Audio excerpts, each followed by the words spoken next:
Here's a quick demo about how to use the free Discovery Teaching tool to add interactivity to your online class or your in-person class. The URL is discoveryteaching.com, and you sign up here with this link where you'll need to add your name, username, Brandeis email, and then create a password and re-enter it and sign up. I've already signed up. So then once you've signed up, you can log in. Here I'm logging with my Brandeis password and Brandeis email and the password I've created. And it sends you to your current courses. You can either create a new course or you can enroll in the course.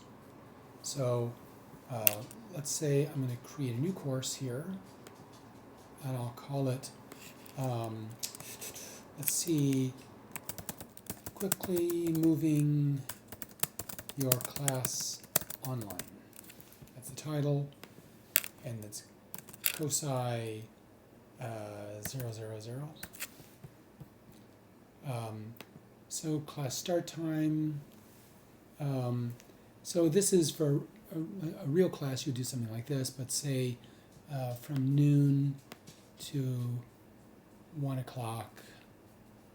Say it's a lunchtime class, and we'll do it every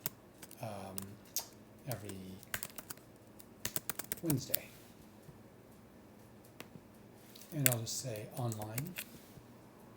Start date would be today, 03/06/2020. Oops, 2020. End date 05/01/2020. School, Brandeis University. Semester, spring 2020. Instructor, Tim Hickey. Okay, and you create it. Once you've created a class, up here you can show enrollment pins, and you can give this to the students and this one to your TAs so that they will be able to do similar things that the instructor can. For instance, if you give the students this enrollment pin, then they can enroll in the class, enroll in a course here, clicking enroll in course, and putting in that pin, whatever the pin was, and click on roll. But I've got it, so let's click here, quickly moving your class online. The way this is organized is that you, here we have a first class meeting, and you could have multiple activities. Click on first activity. The activity allows questions, so you can have questions, and usually my first question is, where are you?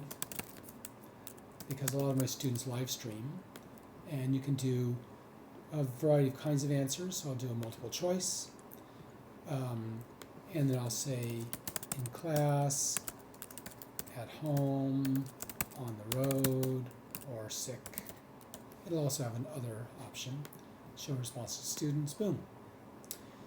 So they'll answer, and I can click on it and see their answers, either as a chart, pie chart, or a response list.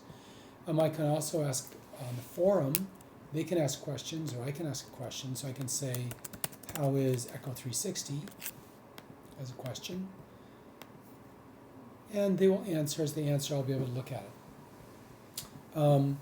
Going back here, next class, I can create new class meeting and make a new lecture, say lecture 02, create.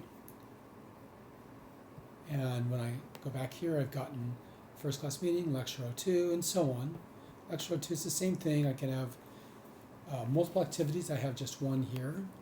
And then again, I have questions and forum. There's also the group work and feedback we can talk about later. And the instructor can see activity stats to see who has answered how many questions. Let me go back. So let's look at a real course like this one, 10A. So here's an example of my most recent lecture. So the questions, here I was just asking where they are. 74 students, and 50 were at home, and 21 were in class, and 3 were sick. For the forum, I asked how Echo 360 was, and it was good. A couple people said it was good. If I look at, say, an earlier class, say lesson 2, here I had more questions. So I was wanting to see how much sleep they got. It's always good to help students remember that they need to take care of themselves so that they'll do better in class. And also, I was asking them, were they able to do the various things as I was demoing in class?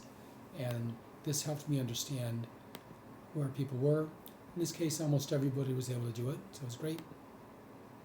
And at the end, I always often end with some kind of reflection to see how well they understand one of the learning objectives. In this case, the median was an 8 out of 10, so that was pretty good. There were a few people that didn't really understand, and they can go see the TAs. Okay, so it's a fairly easy tool to use. It allows you to get quick responses from students, and they find it very easy to use also. It will run on phones as well as laptops, but almost all the students have laptops. Okay, I hope this is helpful. And if you have any questions, you can ask me, tjhickey@brandeis.edu.